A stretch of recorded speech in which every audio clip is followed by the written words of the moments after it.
All right, so I wanted to show everybody the future of the Homestead, which now they're running from me. But it's the American Bresse Chicken. And they're there. So we got them from our friends at White House on the Hill, and we actually hatched them in the incubator. There are, looks like 4 males and 4 females.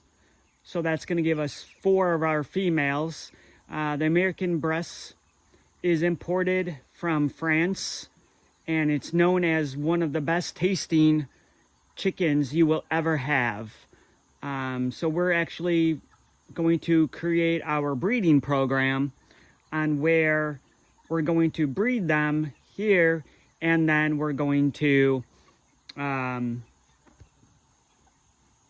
put them into freezer camp for our sustainability of our meat production, because you never know with the Cornish cross, which is the most popular chicken meat out there. That's pretty much what you get at the store. The hatcheries were actually having a big problem with them. People ordering them and not getting their orders, being canceled and so forth. We were actually able to get 20 this year, so they're in our freezer already. But these guys are going to be our future on the homestead of our chicken meat. We actually do have another 5 babies, probably about 2.5 weeks old. They're still in the brooder. These guys I put out 3 days ago. We had little cool nights, but they did very well in there. They're about a month and a half old or so. But they eat, right now, they eat on just like a Cornish cross, being meat birds, a lot. But once they start getting more mature, probably around 16 weeks or so forth, they're actually going to calm down to equal out their growth. Unlike the Cornish cross, which you put them into freezer camp at 8 weeks, these guys are at 16 weeks because they are a slower grower than the Cornish cross, but it's a better quality meat. In France, it's known as the best chicken you will ever have.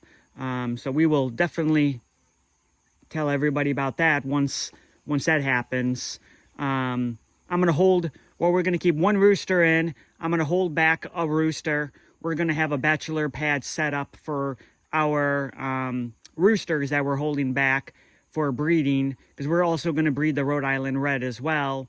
Our turkeys for our meat production, geese as well.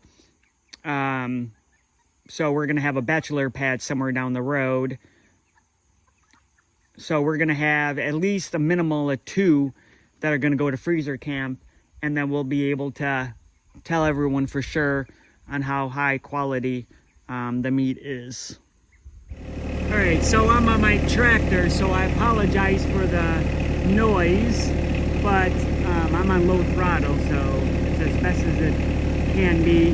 That is where the chickens are out in the field. So they have a half acre, 110 by 110, 110, 110.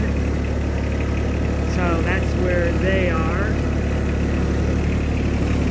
That's our electrified netting, all of our firewood for this winter. And then our posts, more pallets, garbage cans, our trailer full of extra stuff, our barn that we do not go into because it's scary. Who knows what's living in there? Our water shed, or well shed,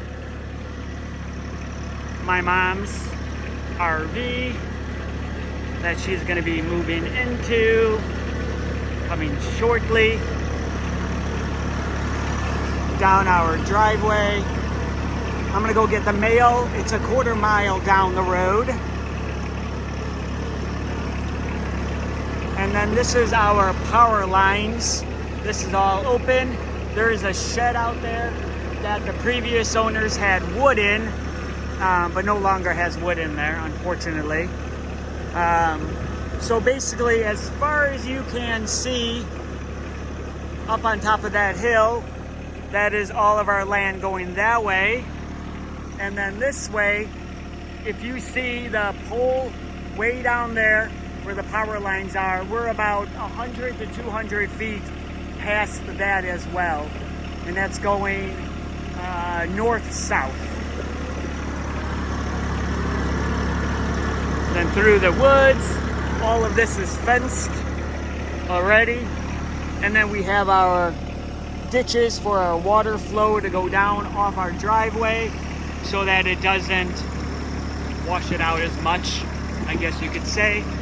Over here is a future, or was a future, house spot, but he was cutting all of his wood for his own 2x4s, 2x6s, and so forth. But that's kind of a bit of a mess, to say the least, right now. Through this woods, you'll see a lot of deer. Deer hunting here is not going to be an issue. That's coming soon as well. And then we have another ditch for water flow coming up over here as well. This is just an area I was taking dirt from. But then you have a fenced open area there with all of that land over there. There's the other one. It's a little grown over. As you can see, our driveway kind of washed out with all the big rocks. All the small rocks are inside of them.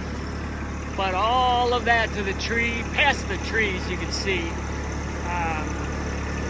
And over on that side is probably where we're going to be keeping, once we get cows, that's where we're going to be keeping them. In here, it goes all the way back past those trees that you see. There are some piles of twigs and so forth, 2 big piles that I have to figure out where I'm going to burn them.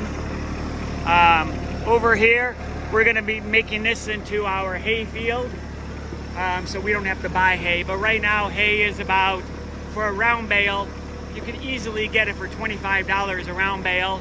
And that's about a 4x5 round bale, 4 foot by 5 foot round bale.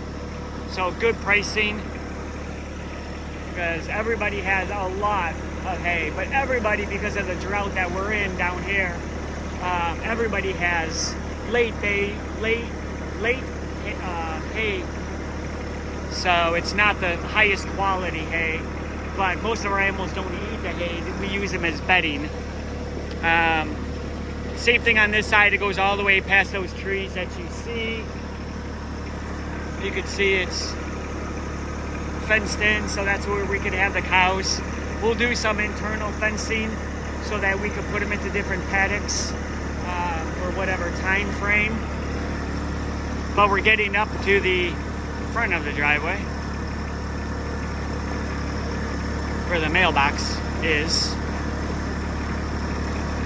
So yeah, it's a 1/4 mile drive to go get the mail, to bring out the 3 garbage cans plus whatever else I bring out here for the garbage man. He's really good about taking pretty much whatever I put out here for him. One of our neighbors, this is the county road, and yes, it is stone and goes up a pretty good hill, to say the least. And here's our way back. We have a little bit of a rock hill that I'm going to distribute, I don't know, on the driveway or in the French drain, because I need to fill our French drain. We have dirt coming in for Chris's garden, and I need to get that filled, but I also need to get this driveway filled. As you can see, that lip going on the side, that's how much gravel has literally washed away. I don't know what time frame, but literally washed away. All of these trees right here, all this has to come down. I mow along here, and yes, I go sideways pretty bad to do that. But got some miscellaneous trees, got some where I mowed. The edge of the property is pretty much mowed so I can maintain the fence line. But inside the woods, that's a whole nother ball game. Because we got some RV trails back there, or horse trails back there. So I kind of gotta do something with that. I'm not sure what I'm gonna do with that yet. There's also a creek back there, but right now the creek is actually dried up. But over here, right before these trees, and right where it's like taller-ish grass, basically right here, there's some sort of like a garbage pile. So I'm probably gonna end up using that as my burn pit somewhere down the road, because I have a lot of stuff I need to burn. A lot. I mean, if you're talking dump trucks, probably 5-6 dump trucks worth of stuff. But right inside this area, right there, there's a whole bunch of stuff already that's been burnt by the previous people. Why is that tree there by the burn pit? I don't know. I'm trying to figure that out myself. Some of these trees got to come down, so we're going to be doing that. Coming winter, I got some orange spray paint that, since right now I could actually see what's alive and what's dead, we're going to take down. One of them is, well, that one's already taken down.